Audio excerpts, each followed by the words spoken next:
வணக்கம் நேயர்களே. ஐரோப்பிய செய்திகளின் இரவு நேர செய்திகள். முதலில் தலைப்புச் செய்திகள். ஜெர்மனியை உலுக்கிய துப்பாக்கிச் சூடு, 6 பேர் பலி, பலர் காயம். குடியேறிகளுக்காக ஒதுக்கப்பட்ட வீடுகள், உள்ளூர் மக்கள் கடும் எதிர்ப்பு. ரஷ்யாவில் புதிய சட்டம், அரசுக்கு எதிரானவர்களின் சொத்துக்கள் பறிமுதல். லண்டனில் சட்டவிரோத ஊழியர்கள் பணி, உணவகத்தின் உரிமம் ரத்து. பிரிட்டனில் மீண்டும் குடியேறிய 4300 பேர், அரசுக்கு பெரும் சவால். பாரிஸில் கடும் வெப்பம், பூங்காவில் தங்கும் மக்கள். நேட்டோ நாடுகளில் உக்ரைன் ட்ரோன்கள் விழுவது தவிர்க்க முடியாத இழப்பு, எஸ்தோனியா கருத்து. இனி விரிவான செய்திகள். ஜெர்மனியின் ஸ்டேட் நகரில் உள்ள இளைஞர் நல மையத்தில் நேற்று பயங்கர துப்பாக்கிச் சூட்டு சம்பவம் நடைபெற்றது. இந்த தாக்குதலில் 6 பேர் உயிரிழந்ததாக காவல்துறையினர் அதிகாரப்பூர்வமாக தெரிவித்துள்ளனர். சம்பவ இடத்தில் 5 பேரும் சிகிச்சைக்காக மருத்துவமனையில் அனுமதிக்கப்பட்ட ஒருவரும் பின்னர் உயிரிழந்தார். இந்த துப்பாக்கிச் சூட்டில் மேலும் பலர் காயமடைந்துள்ளதாகவும் அவர்களில் சிலரது நிலை கவலைக்கிடமாக உள்ளதாகவும் கூறப்படுகிறது. இது தொடர்பாக முக்கிய சந்தேக நபர் ஒருவரை போலீசார் கைது செய்துள்ளனர். மேலும் 2 விசாரணைகள் நடைபெற்று வருகின்றன. தாக்குதலுக்கான நோக்கம் இதுவரை தெரியவில்லை என்றும் அப்பகுதியில் தொடர்ந்து தீவிர விசாரணை நடைபெற்று வருவதாகவும் காவல்துறை தெரிவித்துள்ளது.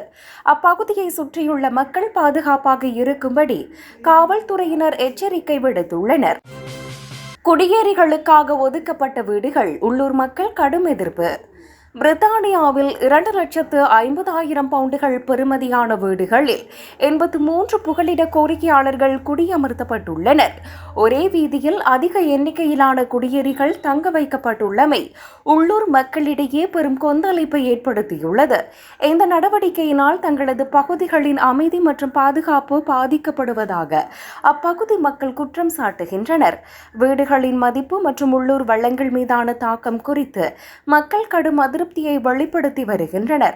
புகலிட கோரிக்கையாளர்கள் தங்குவதற்கான இடங்களை அரசாங்கம் தேர்வு செய்யும் விதம் குறித்து விவாதங்கள் எழுந்துள்ளன. அதிகாரிகள் மற்றும் உள்ளூர்வாசிகள் இடையே இது தொடர்பாக முறையான ஆலோசனைகள் நடைபெறவில்லை எனவும் மக்கள் சுட்டிக்காட்டுகின்றனர்.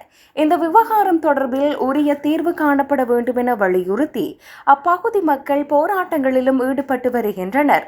சம்பந்தப்பட்ட அதிகாரிகள் இந்த நிலைமை குறித்து மறுபரிசீலனை செய்ய வேண்டும் என்ற கோரிக்கையும் வலுத்து வருகிறது. ரஷ்யாவில் புதிய சட்டம், அரசுக்கு எதிரானவர்களின் சொத்துக்கள் பறிமுதல். ரஷ்ய அதிபர் விளாடிமிர் புட்டின் நாட்டுக்கு எதிரான கருத்துக்களை வெளியிடும் மற்றும் வெளிநாடுகளில் வாழும் விமர்சகர்களின் சொத்துக்களை பறிமுதல் செய்யும் புதிய சட்டத்தில் கையெழுத்திட்டுள்ளார். இந்த சட்டத்தின்படி அரச ராணுவ மற்றும் அரச கொள்கைகளுக்கு எதிராக செயல்படும் நபர்களின் சொத்துக்கள் மற்றும் நிதி ஆதாரங்களை அரசு கையகப்படுத்த முடியும். போரை விமர்சிப்பவர்கள், தேச துரோக செயல்களில் ஈடுபடுபவர்கள் மற்றும் நாட்டின் நட்பெயருக்கு களங்கம் விளைவிப்பவர்கள் இந்த சட்டத்தின் கீழ் குறிவைக்கப்படுவார்கள். ஏற்கனவே ரஷ்யாவை விட்டு வெளியேறிய எதிர்க்கட்சி தலைவர் மற்றும் ஆர்வலர்களின் சொத்துக்களை குறிவைத்து இந்த நடவடிக்கை எடுக்கப்பட உள்ளதாக தகவல்கள் தெரிவிக்கின்றன. விமர்சகர்களை ஒடுக்குவதற்காகவே இந்த சட்டம் கொண்டுவரப்பட்டுள்ளதாக மனித உரிமை ஆர்வலர்கள் மற்றும் எதிர்க்கட்சியினர் கடும் கண்டனம் தெரிவித்துள்ளனர். ரஷ்யாவின் உள்நாட்டு அரசியல் சூழலில் இந்த நடவடிக்கை பெரும் சர்ச்சையை ஏற்படுத்தியுள்ள நிலையில் எதிர்கருத்துக்களை முடக்கும் முயற்சியாக இது பார்க்கப்படுகிறது. லண்டனில் சட்டவிரோத ஊழியர்களின் பணி, உணவகத்தின் உரிமம் ரத்து. லண்டனின் சிட்கப் பகுதியில் இயங்கி வந்த உணவகம் ஒன்றில் உரிய அனுமதியின்றி வெளிநாட்டவர் பணியமர்த்தப்பட்டிருப்பது சோதனையில் கண்டறியப்பட்டது. இதனை அடுத்து அந்த உணவகத்தின் உரிமத்தை உள்ளூர் அதிகாரிகள் அதிரடியாக ரத்து செய்துள்ளனர். சட்டவிரோதமாக பணியில் இருந்தவர்கள் குறித்து அதிகாரிகள் எச்சரித்த போதிலும் விதிகளை மீறி செயல்பட்டதாக குற்றம் சாட்டப்பட்டுள்ளது. இந்த நடவடிக்கைக்கு எதிர்ப்பு தெரிவித்துள்ள உணவக உரிமையாளர் தனக்கு அளிக்கப்பட்ட தண்டனை நியாயமற்றது என்று வாதிட்டுள்ளார். முறையான ஆவணங்களின்றி ஊழியர்களை பணியில் அமர்த்தியது மற்றும் சட்ட விதிகளை பின்பற்ற தவறியது இந்த உரிம ரத்திற்கு முக்கிய காரணமாக கூறப்படுகிறது. அரசு விதிகளை மீறும் வணிக நிறுவனங்கள் மீது இத்தகைய கடுமையான நடவடிக்கைகள் தொடரும் என்று உள்ளூர் நிர்வாகம் மீண்டும் எச்சரித்துள்ளது.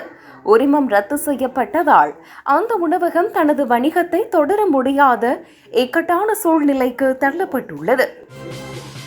பிரிட்டனில் மீண்டும் குடியேறிய 4300 பேர், அரசுக்கு பெரும் சவால். பிரிட்டனிலிருந்து ஏற்கனவே வெளியேற்றப்பட்ட சுமார் 4300 வெளிநாட்டு பிரஜைகள் மீண்டும் சட்டவிரோதமாக பிரிட்டனுக்குள் நுழைந்திருப்பது கண்டறியப்பட்டுள்ளது. இவ்வாறு மீண்டும் திரும்பியவர்கள் மீண்டும் பல்வேறு குற்ற செயல்களில் ஈடுபட்டுள்ளதாக தெரியவந்துள்ளது. இது அந்நாட்டு அரசுக்கு பெரும் தலைவலியை ஏற்படுத்தியுள்ளது. இந்த விவகாரம் பிரிட்டனின் எல்லை கட்டுப்பாடு மற்றும் குடியேற்ற சட்டங்களின் செயல்திறன் குறித்த கடுமையான விமர்சனங்களை எழுப்பியுள்ளது. அகதிகளாகவோ அல்லது முறையான ஆவணங்களின்றி நுழைந்தவர்களாகவோ மீண்டும் வருபவர்களை தடுக்க தவறியதற்காக அரசாங்கத்தின் மீது கடும் அழுத்தங்கள் கொடுக்கப்படுகின்றன. மீண்டும் திரும்பியவர்களை அடையாளம் கண்டு அவர்களை கண்டறிந்து மீண்டும் வெளியேற்றுவதற்கான முயற்சிகளை உள்துறை அமைச்சகம் தீவிரப்படுத்தியுள்ளது. எல்லை பாதுகாப்பு மற்றும் குடியேற்ற கொள்கைகளை வலுப்படுத்த வேண்டியதன் அவசியத்தை இந்த சம்பவம் மீண்டும் ஒருமுறை உறுதிப்படுத்தியுள்ளது. பாரிஸில் கடும் வெப்பம், பூங்காவில் தங்கும் மக்கள். பிரான்ஸ் தலைநகர் பாரிஸில் நிலவும் கடும் வெப்ப அலை காரணமாக மக்கள் குளிர்ச்சியான இடங்களை தேடி அலைந்து வருகின்றனர். இதனை கருத்தில் கொண்டு பாரிஸ் நிர்வாகம் நகரில் உள்ள பூங்காக்களை இரவு நேரங்களிலும் மக்கள் தங்குவதற்கு சிறந்த இடமாக வைத்துள்ளது. கடும் வெப்பத்திலிருந்து தற்காலிகமாக விடுபட நூற்றுக்கணக்கான மக்கள் பூங்காக்களில் கூடாரங்கள் அமைத்து தஞ்சமடைந்துள்ளனர். இது ஒரு ஹோட்டலில் தங்குவது போன்ற உணர்வை தருகிறது என்று அங்கு தங்கியுள்ள மக்கள் மகிழ்ச்சியுடன் தெரிவிக்கின்றனர். மக்கள் தங்குவதற்கு தேவையான அடிப்படை வசதிகளையும் பாதுகாப்பையும் மாநகராட்சி நிர்வாகம் உறுதி செய்துள்ளது. வெப்ப அலையின் தீவிரம் குறையும் வரை பொதுமக்களின் நலன் கருதி இத்தகைய முன்னெச்சரிக்கை நடவடிக்கைகளை தொடர்ந்து மேற்கொள்ள அதிகாரிகள் திட்டமிட்டுள்ளனர். சமூக ஊடகங்களில் இந்த முன்மாதிரியான முயற்சிக்கு பலரும் பாராட்டு தெரிவித்துள்ளனர். நேட்டோ நாடுகளில் உக்ரைன் ட்ரோன்கள் விழுவது தவிர்க்க முடியாத இழப்பு, எஸ்தோனியா கருத்து. உக்ரைனிய ட்ரோன்கள் நேட்டோ நாடுகளின் எல்லைக்குள் விழுவது போன்ற சம்பவங்கள் போர் சூழலில் தவிர்க்க முடியாதவை என எஸ்தோனிய பாதுகாப்பு அதிகாரி ஒருவர் தெரிவித்துள்ளார்.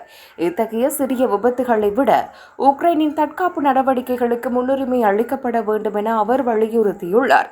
ரஷ்யாவின் ஆக்கிரமிப்பை எதிர்த்து போராடும் உக்ரைனுக்கு தேவையான ஆதரவை வழங்குவதே நேட்டோ நாடுகளின் முதன்மை இலக்காகும் என அவர் குறிப்பிட்டுள்ளார். ட்ரோன்கள் விபத்துகளுக்குள்ளாகும் சம்பவங்கள் கவலைக்குரியவை என்றாலும் அவை போரின் ஒட்டுமொத்த பாதிப்புடன் ஒப்பிடும்போது சிறிய அளவிலானவை என அவர் வாதிடுகிறார். இருப்பினும் இத்தகைய விபத்துகள் பாதுகாப்பு நெறிமுறைகளை வலுப்படுத்த வேண்டியதன் அவசியத்தை உணர்த்துவதாக தெரிவிக்கப்படுகிறது. எல்லை தாண்டிய விபத்துகள் குறித்து சம்பந்தப்பட்ட நாடுகள் மற்றும் நேட்டோ கூட்டமைப்பு தொடர்ச்சியான கண்காணிப்பில் ஈடுபடுவதாகவும் அவர் உறுதியளித்துள்ளார்.